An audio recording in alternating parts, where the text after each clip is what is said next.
l'émission spéciale 50e anniversaire.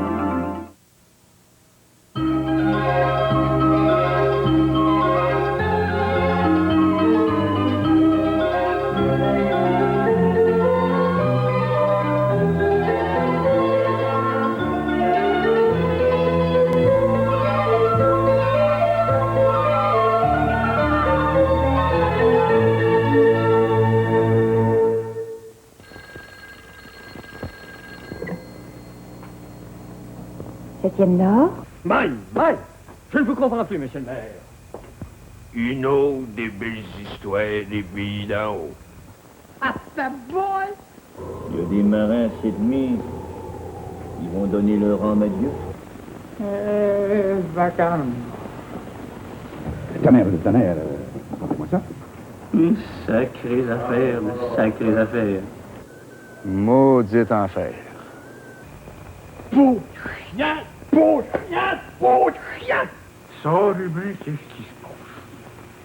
Ça me le disait aussi que ça allait trop bien. My Lord, que l'amitié se fait faire des bêtises. Parfois que l'amitié coûte cher.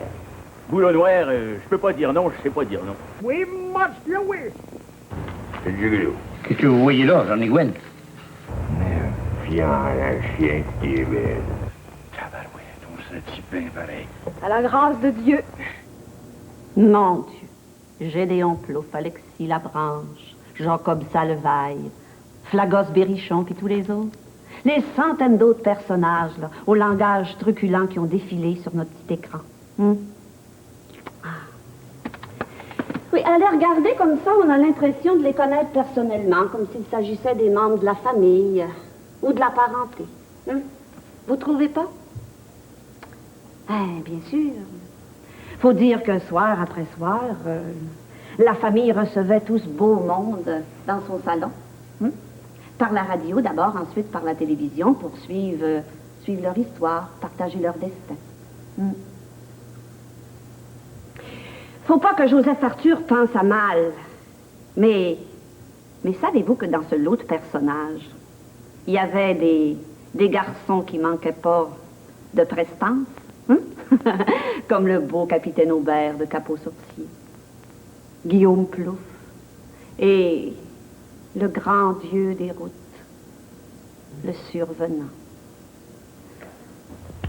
Oh, never mind.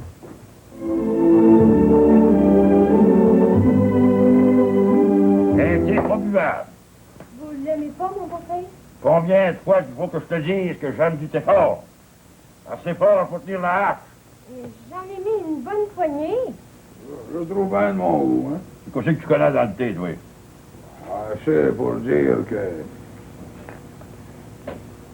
Angelina, elle trouve bon.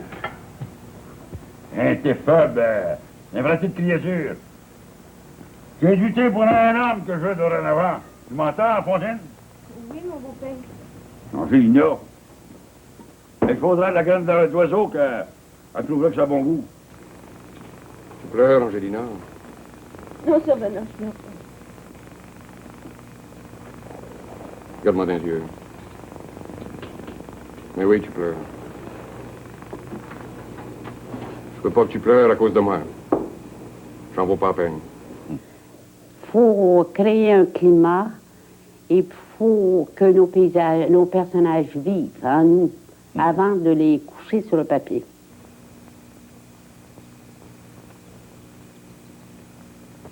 Oh, je les connais, ces gypsies-là.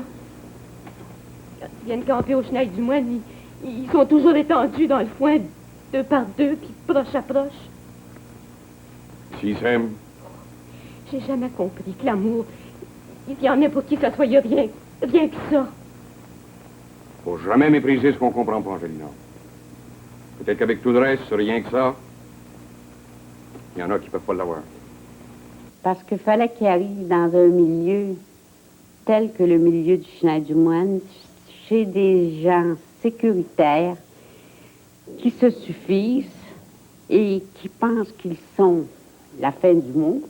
Il n'y a rien en dehors du Chenal du Moine. Alors le survenant arrive avec ses idées de vaste monde. À part de ça, il fallait qu'il soit beau, qu'il soit fort, qu'il soit habile. et qui soit désinvolte en même temps.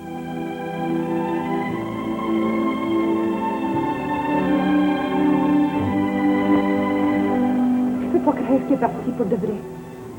Il me semble qu'il a rapporté son butin et qu'il s'attendait de le ravauder comme il faut. Ça te prouve qu'il est parti d'un coup sec. Comme on doit partir. Mais il doit revenir pour obtenir son butin. Oh, lui, un coup parti, butin, pas de butin, maison, une autre maison. Maman, beau chemin. Oh, pas besoin de personne. On est capable de faire les foins nous deux. Ouais. Tu veux dire que je ferais les foins, moi, tout seul? Toujours pas un coton? Ça fait longtemps que je me retiens, mais là, c'est le bout. Qu'est-ce que je t'en fais? Un gain! C'est dans plein ça, tu fais le gain! Jamais rien que de rire! Je reste au chenal du moine. Comment c'est? C'est ainsi que tu prends la nouvelle? Comme si je te lançais dédaigneusement un crouton de pain, la noire? Angélina.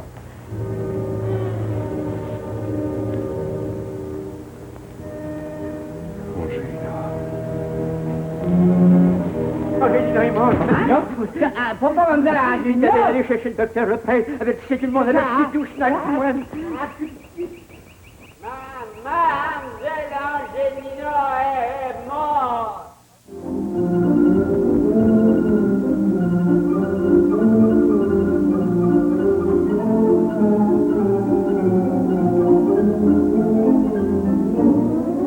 C'est-à-dire, je vous promets beaucoup d'histoires drôles, toujours humaines par exemple, beaucoup d'amour, un peu de sport, peut-être beaucoup, je ne sais pas encore, et de la tristesse. Mais ça s'arrangera parce que j'ai de bonnes influences. T'as compris, mon petit Guillaume, mais t'en rends compte un gros, là, qui font quoi? Sors-toi. Puis s'il cherche la chicane, sors de la patinoire. Si c'est comme ça, je vais faire le tour des majeurs. Québec, man. Bonjour. Salut. Faut... Laisse-le donc se faire bardasser un peu, là. Laisse-le sortir de tes jeux. C'est plus un enfant.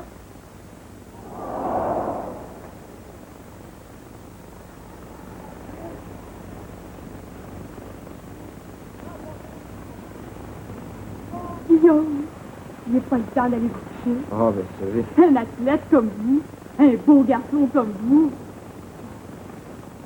J'ai peur de la noirceur. Storm, Vous viendriez pas me reconduire? C'est une idée, ça? Où est-ce qu'on va? On pourrait aller chez nous. On a un beau salon confortable. Tranquille. Puis vous me feriez du sucre à la crème? C'est du bon. OK. Qu'est-ce qui se passe, donc?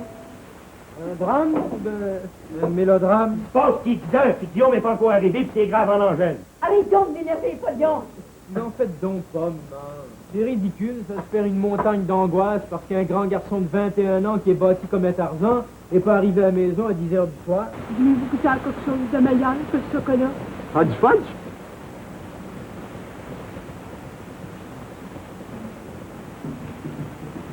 Moi, vous embrassez? Oui. Scorez-moi un petit point sur la bouche, cher champion. OK. J'étais bien rondelle.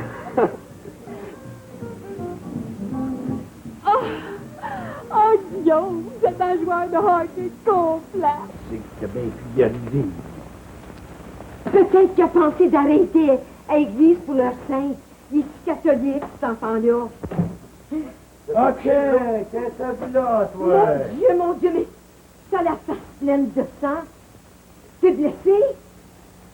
Ah non, c'est rien qu'une petite blessure, mais ça arrive des fois au hockey. Je vais aller me laver, puis ça paraîtra. Viens donc ici un peu, toi.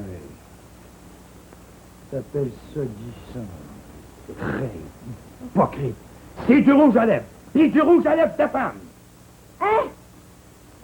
Du rouge à lèvres? Ouais, du rouge à lèvres. Guillaume, tu m'as pas fait ça, hein? Ouais, c'est du rouge à lèvres. Et puis après, si c'est pas du verre de Paris, ça me mangera pas. Les femmes t'ont eu, hein. Ben, t'es fini comme athlète. Oh, choque-toi pas, voyons. Choque-toi pas. Ça m'a pas affaibli pas, en tout. La famille Plouffe. Quel téléroman. Et quelle famille. Allô, allô? Oui, je suis le grand-père, Émile Brodeur. Oui, mon fils, c'est Robert Brodeur de Shawinigan, un gros contracteur. Mais son docteur, c'est le frère de votre mari. Sa fille, ma petite fille, elle était suivie par votre beau-frère.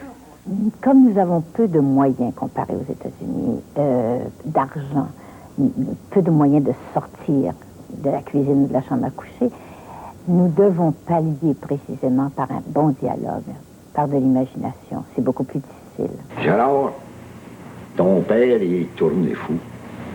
Fou? Comment ça? Il est fou, ouais. Mais fou comment? Il a perdu un bardeau, il y a du vent dans sa couverture. Il dérange. Il n'y a rien que 73 ans, voyons donc. Mais qu'est-ce qui vous fait dire qu'il est devenu fou? Il veut se marier. Ceux qui écrivent dans le genre roman, théâtre, téléroman ou roman, inventent très peu finalement. Ils parlent de ce qu'ils connaissent. Les douleurs sont rapprochées. Ce ne sont pas des douleurs, maman, ce sont des contractions. Mais dans mon temps, on appelait ça des douleurs. Ben, de nos jours, ce sont des contractions. Je le sais, j'ai eu l'accouchement naturel pour Martin. Et relax, plus tu relaxes, moins ça fait mal. Qu'est-ce que va devenir?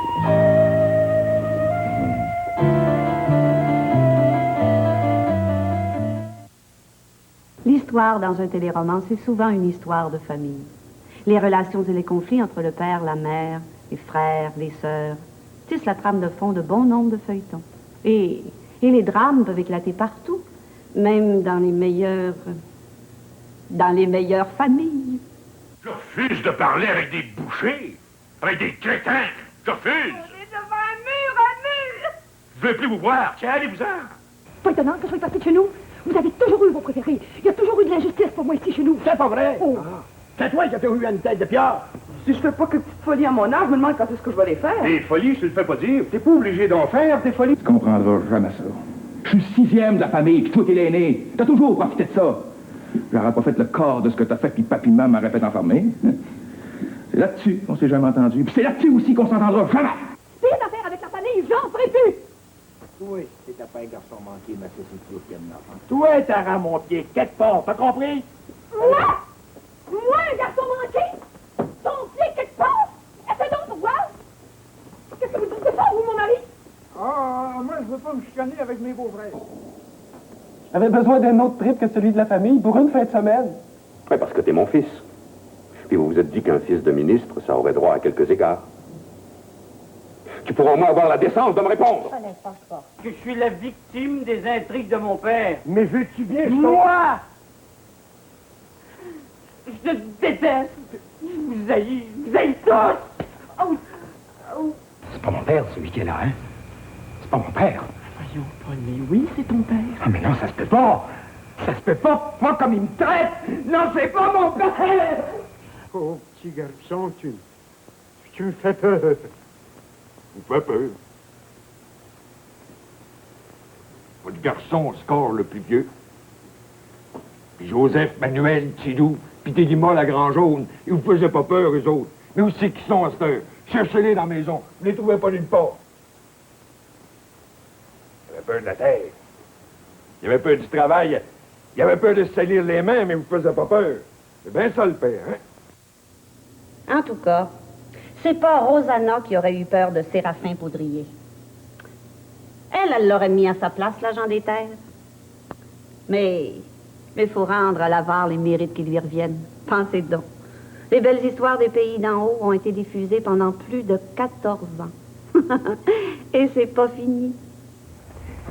Viens t'assieds sur moi comme une bonne petite fille. Tu es fou, mon vieux? Viens, que je te basse. Ma belle Yolanda. Tu m'aimes donc bien. Ça se dit pas. Vous, monsieur le maire, vous avez pas trop mal choisi, votre femme. Elle n'a pas encore 22 ans, puis elle est plus belle à bord de ça. Moi, c'est pas pareil. Comment ça, pas pareil? Rapport comme moi, je suis capable de me raisonner. C'est pas une créature, même pas Donald de la Loge qui va avoir le dessus sur moi. À lieu que vous vous laissez dominer, corrigez-vous donc de ça. Ce péché-là, péché capital, péché de la femme. Puis confessez-vous de temps en temps et tout. Ça nuit pas, puis ça nettoie. Séraphin, lui, C'est un avaricieux sans entrailles, un baisse de la pierre Saint-Sus, la scène, il peut pas nous aimer. Ben, nous autres, pareil. Dans le roman, Séraphin finissait par mourir. Maintenant, on a l'impression qu'il ne mourra jamais. Jamais. Il ne peut plus mourir. Il ne mourra pas, effectivement. Masson va mourir. Je vais mourir. Il paraît que je vais mourir, quoi. Il paraît. Il dit ça. Ça a l'air que ça va prendre du temps. Je suis pas pressé. De toute façon, il ne peut pas mourir. Parce que les gens disent d'un tel, d'un Gripsou ou d'un avaricieux, c'était un Séraphin. Non pas Séraphin Poudrier, mais le mot va rester. Nous autres, on va mourir. L'amour va mourir. L'argent va rester. Tant que le monde vivra, l'argent sera là. Pas d'argent, pas de bonheur.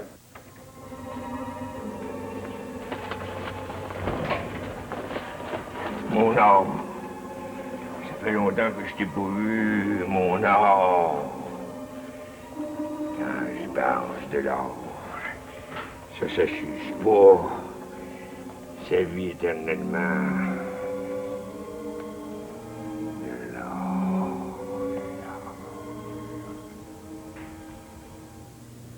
La passion et l'argent. Vous trouvez pas que ça se marie bien avec le goût du pouvoir? Et le pouvoir dans les téléromans aussi. Ça passe souvent par la politique. La politique de nos jours est partout. Il y a du vin là-dedans.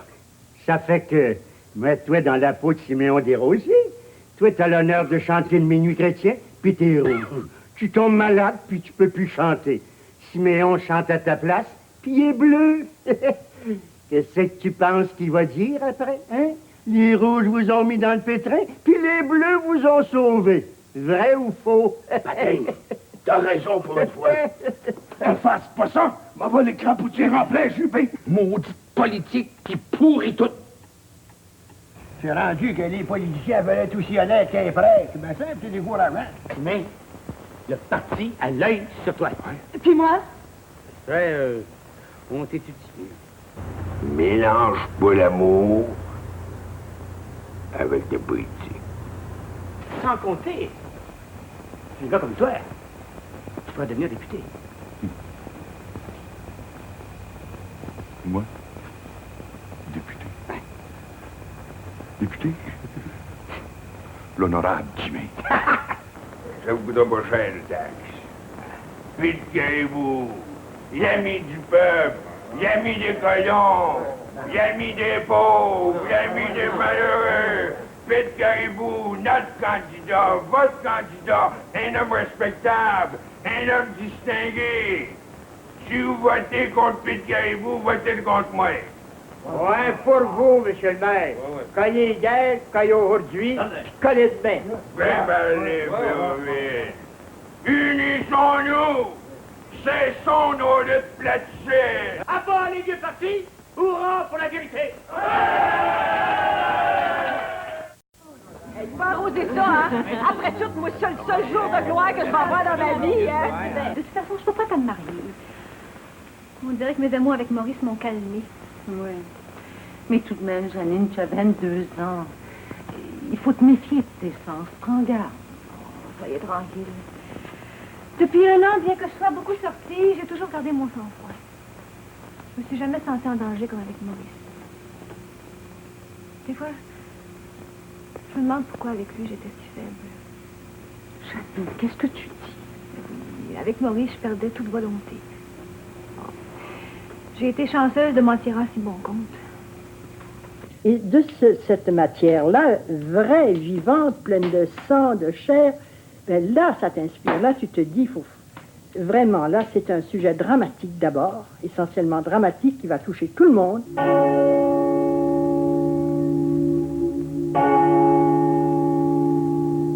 Pendant plus de 12 ans, à partir de 66, on allait partager les joies et les peines des personnages de Rue des Pignons.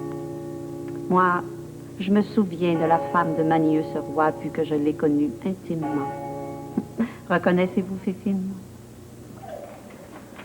C'est trop effrayant, je suis pas capable. Rien, je suis pas capable. Broye pas de même, Fifine, voyons. On va tous s'occuper de toi, là, tu vas voir dans quelque temps, ça va aller mieux. Moi, je suis ton amie. Fifine, je vais tout faire pour toi, je te promets. Arrêtez-moi ça. Si ça commence comme ça, on n'aura jamais de courage pour le reste de la journée. Ah, c'est dur, ma femme, bien dur. Pour un homme de mon âge de perdre son fils. Ah, Je pense que c'est pas consolable. Que c'est plus facile pour moi. Ma nièce est un si bon garçon. Parce que je suis jamais capable de m'habituer à vivre sans lui. Qu'est-ce que je vais faire à cette heure? Moi, qu'est-ce que je vais devenir sans mon Mathieu? Tout comme dans la vraie vie, les personnages de téléromans n'échappent pas aux petits et grands drames qui jalonnent notre existence. L'espace d'un téléroman, nous nous laissons prendre par le malheur des autres. Oh, peut-être pour oublier un peu les nôtres, ou par besoin de les partager. Quand un malheur s'abat, en premier lieu, on voit plus clair. On est là dans le noir comme dans le fond d'un tonneau. Jamais. Jamais. Qu'est-ce que ça va me donner de vivre, alors? Qu'est-ce que ça va me donner? T'es jeune, tu vas pouvoir encore être heureuse. Je veux pas être heureuse. Qu'est-ce que ça va me donner d'être heureuse sans lui? Je veux pas être heureuse. Tout ce que je voulais, c'est qu'il revienne. Je veux la vie. C'est l'amour la plus monstrueuse, la plus inutile que je connaisse. Oh! Le dernier wagon déraillé. Il est mort instantanément. Vous êtes là. Vous êtes vivante au moins. Au moins. Maman.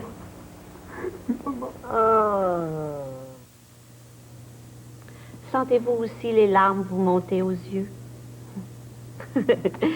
Vous savez, pour que nous, téléspectateurs, on ait notre dose quotidienne d'émotions, mais il a fallu que des auteurs, des comédiens et toute une équipe de production y mettent tout leur talent. Oui. Et en retour, et les radioromans et les téléromans ensuite, ça a été le pain et le beurre pour beaucoup d'artistes. Mais rien de tout ça aurait été possible sans la fidélité et l'attachement des téléspectateurs. 50 ans de continuité dramatique à Radio-Canada, c'est une très longue histoire d'amour. Oh, chers amis, là, je vous aime bien. Et puis vous voyez là une femme heureuse. Ah, la vie est belle. Oh, la vie est belle.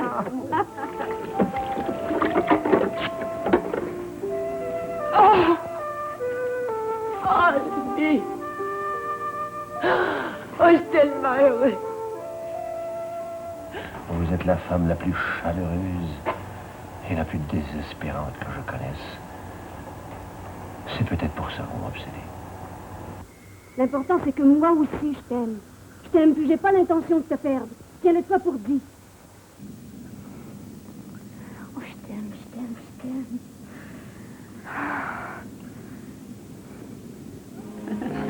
Est-ce que tu penses qu'on va s'aimer comme ça longtemps? Là, je suis dans tes bras, puis j'ai des petits frissons partout. Jeanne, je t'ai toujours dit qu'avec moi, les fréquentations, ça traînera pas. Et j'ai donc décidé qu'on se mariait à la fin du mois. Et puis, je me marie pas. Soyez donc à la fois des amants, des amis et des parents.